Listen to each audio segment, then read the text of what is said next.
I want to develop a very simple linear line of thought about one point. Why in our economy charity is no longer just an idiosyncrasy of some good guys here and there, but the basic constituent of our economy. I would like to start with a feature of so-called cultural capitalism, today's form of capitalism, and then develop how the same thing applies also to economy in the narrower sense of the term. Namely, if in the old times, by old times I mean something very precise, before this 68 transformation of capitalism into, as we usually call it, more cultural capitalism, postmodern, caring for ecology and all that.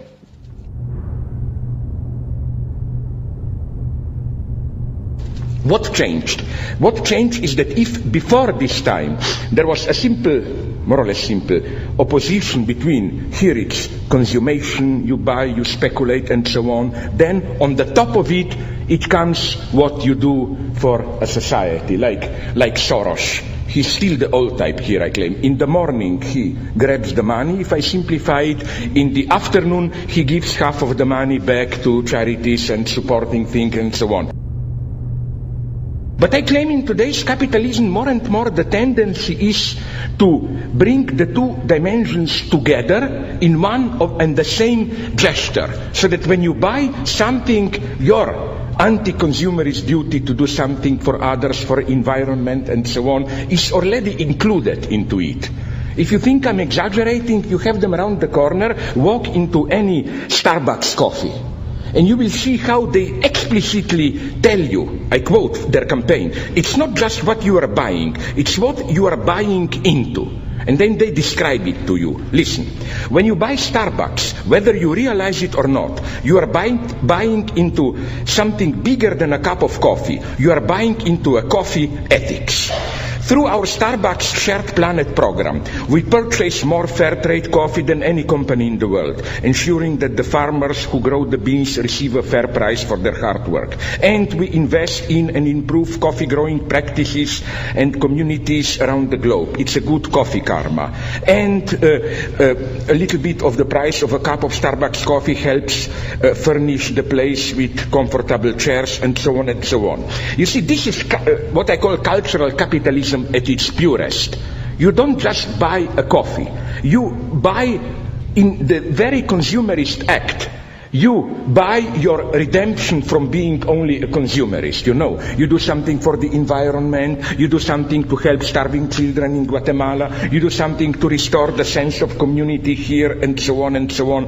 This, and again, I could have go on, like the almost absurd example of this is so-called Tom's Shoes, an American company whose formula is 1 for 1. They claim for every pair of shoes you buy with them, they give a pair of shoes to some African nation and so on, so that you know, 1 for 1. One act of consumerism, but included in it, you pay for being redeemed of it, for doing something of environment and so on and so on. This generates almost a kind of a, how should I put it, semantic over-investment of burden, you know. It's not just buying a cup of coffee. It's at the same time you fulfill a whole series of ethical duties and so on and so on. And again, this logic, I think, is today almost universalized. Like, let's be frank, when you go to a store, probably you prefer buying organic apples. Why? Look deep into yourself.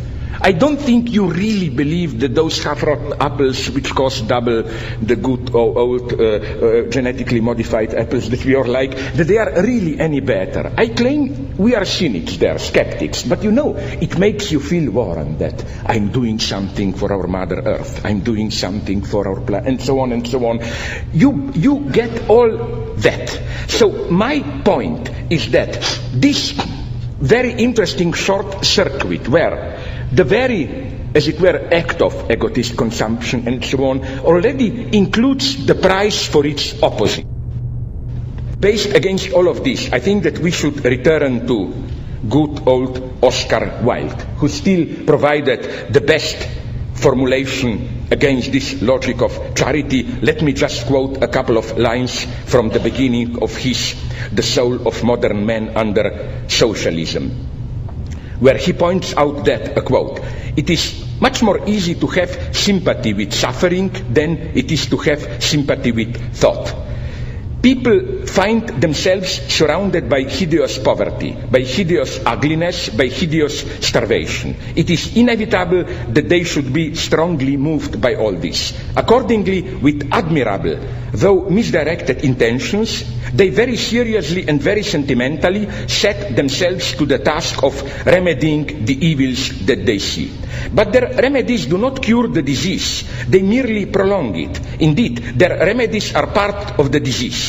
They try to solve the problem of poverty, for instance, by keeping the poor alive, or in the case of a very advanced school, by amusing the poor. But this is not a solution, it is an aggravation of the difficulty. The proper aim is to try and reconstruct society on such a basis that poverty will be impossible, and the altruistic virtues have really prevented the carrying out of this aim.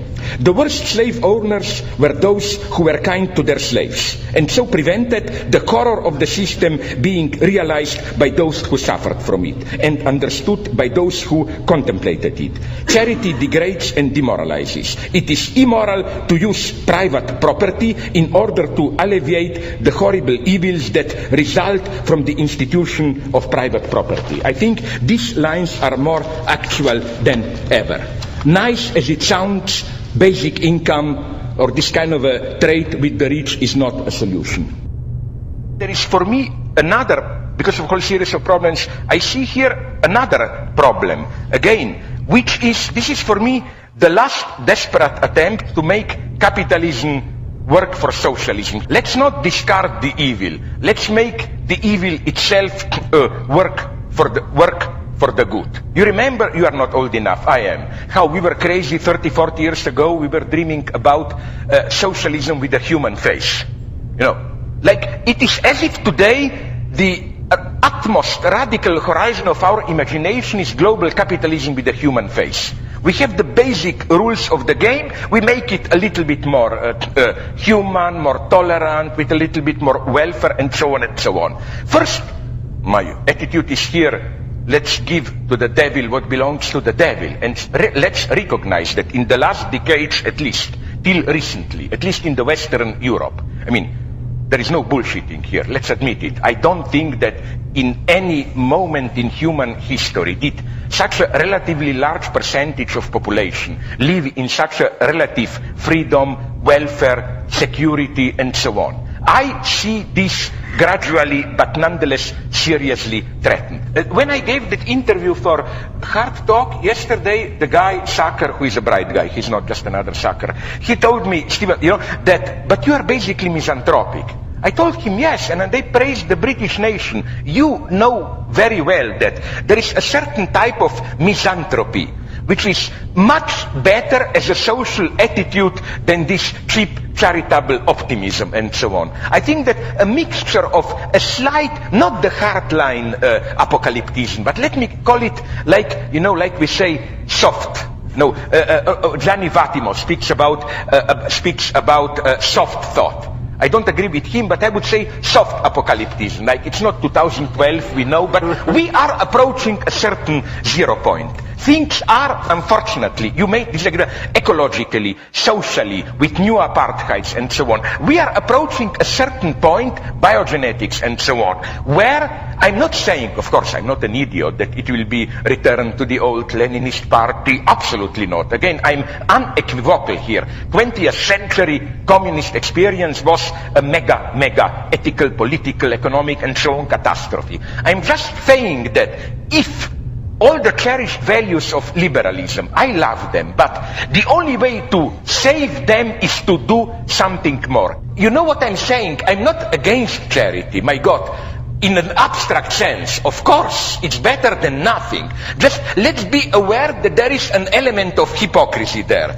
That in a way, you know, like my argument, and I don't doubt people who met him told me that Soros is an honest guy. But there is a paradox how, you know, he is repairing with the right hand what he ruined with the left hand, how should I put it, no? That's all I'm saying. For example, of course we should help the children. It's horrible to see a child whose life is ruined because of an operation which costs $20. But in the long term, you know, as Oscar Wilde would have said, if you just operate the child, then they will live a little bit better, but in the same situation which produced them.